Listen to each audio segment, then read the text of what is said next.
बात की जाए सिंह राशि वालों की, सिंह राशि वालों कैसा रहेगा आपके अगले 6 महीने का हाल। तो एक एक करके आपकी जो चंद्र कुंडली है उसके ऊपर विश्लेषण करना शुरू करते हैं।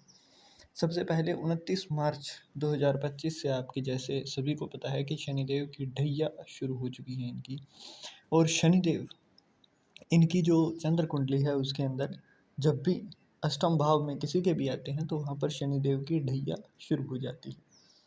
अब जैसे ही इनकी ढैया शुरू हुई है तो उसके बाद से क्या क्या रिजल्ट इनको दिखने शुरू होंगे।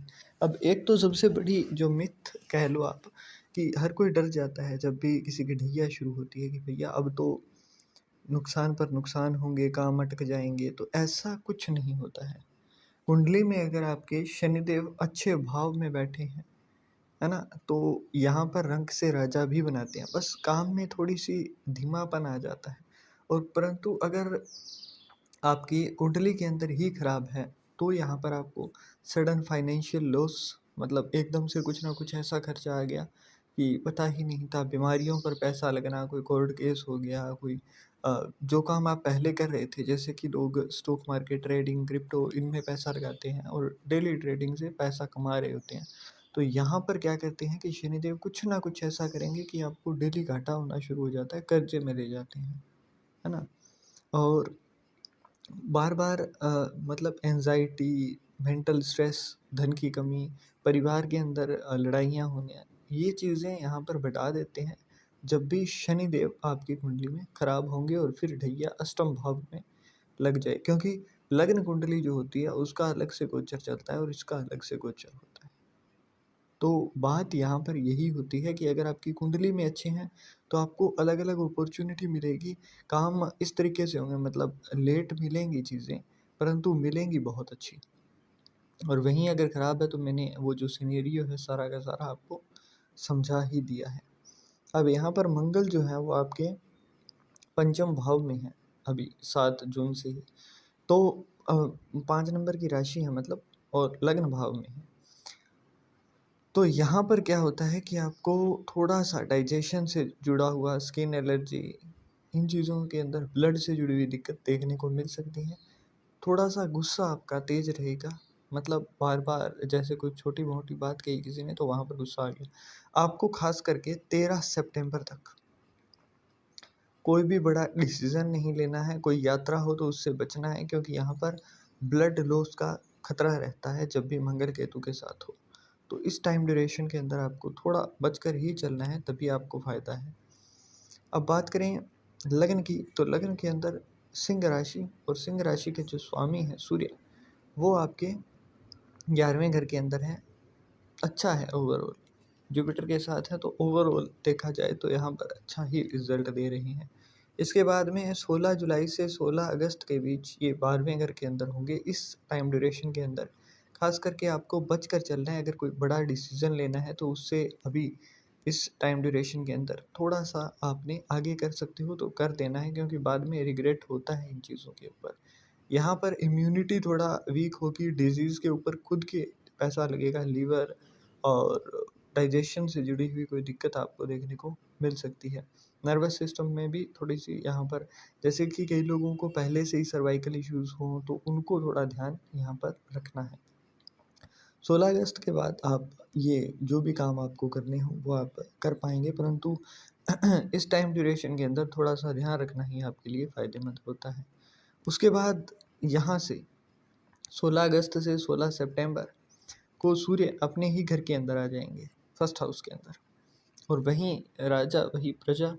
तो होगा क्या कि जब भी अपनी ही राशि के अंदर और अपने ही घर के अंदर होते हैं तो यहाँ पर प्रबल हो जाते हैं सूर्य, और फिर आपको जो रिज़ल्ट मिलेंगे वो अच्छे खासे आउटकम के साथ मिलेंगे। मतलब अगर किसी का कोई गवर्नमेंट से जुड़ा हुआ काम है तो बहुत अच्छे तरीके से होगा, किसी की काउंसलिंग का काम है तो वो भी बहुत अच्छे से होगा। किसी का बहुत लंबे टाइम से कुछ अटका हुआ है, जैसे कोई गवर्नमेंट जॉब की तैयारी कर रहा है, तो इस टाइम ड्यूरेशन के अंदर अच्छे तरीके से आपको फ़ायदा मिलेगा। परंतु देखने लायक क्या है कि यहाँ पर राहु जो है वो सप्तम भाव में है और उसकी दृष्टि है, तो एक तरीके से ग्रहण लग रहा है। तो यहाँ पर जिनका कुंडली के अंदर सूर्य खराब है तो उनको थोड़ा ध्यान रखना पड़ेगा। और केतु क्योंकि सूर्य के साथ में है है ना? तो आपको थोड़ा ध्यान रखना पड़ेगा कई चीज़ों का। जैसे कि अगर आपका कोई पार्टनर है बिज़नेस में, तो वहाँ पर आँख मूंद कर भरोसा नहीं करना है। कोई भी नई डील आए तो इस टाइम ड्यूरेशन के अंदर भी बिल्कुल भरोसा करके नहीं करना है। 2-4 बार चेक करना है पहले अपने तरीके से, अच्छे तरीके से, फिर आपने कुछ बात को आगे बढ़ाना है। इस टाइम ड्यूरेशन के अंदर बिज़नेस के मामले में थोड़ा-सा हिसाब किताब आपका भरोसे के मामले में थोड़ा-सा गड़बड़ा सकता है, क्योंकि राहु जब तक सप्तम भाव में है, तो आपको भरोसे के मामले पर ध्यान देना है। आपके पार्टनर जो लव रिलेशंस के अंदर हैं, उनकी तरफ से आपको चीट देखने का मौका मिल सकता है, तो आपको थोड़ा-सा अपनी फीलिंग्स को काबू में रखना है, क्योंकि यहाँ पर क्या होता है, जितना ज़्यादा आप प्रेम दिखाते हैं, उतना ही ज़्यादा आपको दिक्कतें देखने को मिलती हैं। तो इस टाइम ड्यूरेशन में थोड़ा-सा अपनी बीच-बचाव को देखकर चलना है। अब सूर्य फर्स्ट हाउस के अंदर है, तो वहाँ से उनका पंचम भाव पर है दृष्टि, और जुपिटर की भी पंचम भाव पर, सप्तम भाव पर और तृतीय भाव पर दृष्टि है। तो जब भी इस तरीके से दृष्टि होती है दोनों की, तो यहाँ पर दोनों का ही दोहरा प्रभाव होता है। संतान पक्ष और पढ़ाई के मामले में, लव रिलेशन के मामले में यहाँ पर आपको मजबूती देखने को मिलेगी 16 अगस्त से 16 सितंबर के बीच में। शनिदेव आपके अष्टम भाव में है, तो उनका मैंने बताया, क्योंकि यहाँ से क्या होता है कि आपका इस 16 सितंबर के बाद में सूर्य देव के ऊपर भी दृष्टि रहेगी, तो उस टाइम ड्यूरेशन के अंदर अपने आप को थोड़ा कंट्रोल में रखना ही आपके लिए फ़ायदेमंद रहेगा, क्योंकि अगर नहीं रखते हैं तो फिर वो आपको ही परेशान करना शुरू कर देता है ना? तो इस चीज़ से बचत रखनी है आपने। और उसके अलावा जुपिटर 11th हाउस के अंदर है, तो वहाँ से सडन आपको बेनिफिट्स देखने को बार-बार मिलेंगे। मतलब कुछ काम जो है वो आप जैसे ही उनकी होप छोड़ दोगे भी, ये नहीं होने वाला है, तो उस टाइम पर आपको दिखाई देगा कि कुछ ना कुछ डिवाइन हेल्प आपको मिल जाती है, और वहाँ से आपका काम अच्छे तरीके से बिल्कुल शुक्र-शुल हो जाता है। और ये चीज़ आपको देखने को बार-बार मिलेगी। अब करना क्या है, कुछ चीज़ों के उपाय भी मैं यहाँ पर बता देता हूँ। शनिदेव अष्टम भाव पर होते हैं, तो आपको अष्टम भाव अगर लाल किताब के अकॉर्डिंग देखा जाए, तो शरीर का जो पुट्ठे का जो भाग होता है ना? मतलब जो कूल्हे, तो वहाँ पर आपको काजल का टीका अगर लगा सकें तो लगा सकते हैं, क्योंकि वो शनिदेव की ही मानी जाती है। और वहाँ पर जब आप ये उपाय करते हैं, तो इससे फाइनेंशियल लॉस और इन चीज़ों के अंदर थोड़ा राहत मिलना शुरू हो जाता है। डेली करना होता है ये सनराइज़ के बाद, सनसेट के पहले।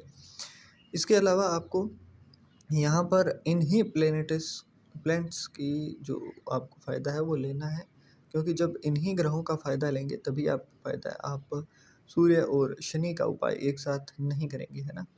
एंड जुपिटर के लिए आपको केसर जो होता है, अगर केसर आप अफ़ोर्ड कर सकें तो थोड़ा-सा दूध में मिलाकर उसको शाम को पीना शुरू कीजिए। और अगर ये नहीं कर सकते हैं, तो हल्दी का तिलक अपने कानों के ऊपर और मस्तक के ऊपर, है ना, फ़ोरहेड के ऊपर थोड़ा लगाकर फिर अपने काम के ऊपर जाना शुरू कीजिए, ताकि आपको इन चीज़ों में फ़ायदा दिखाई दे। इसके अलावा नित्य हनुमान चालीसा का पाठ कर सकें तो वो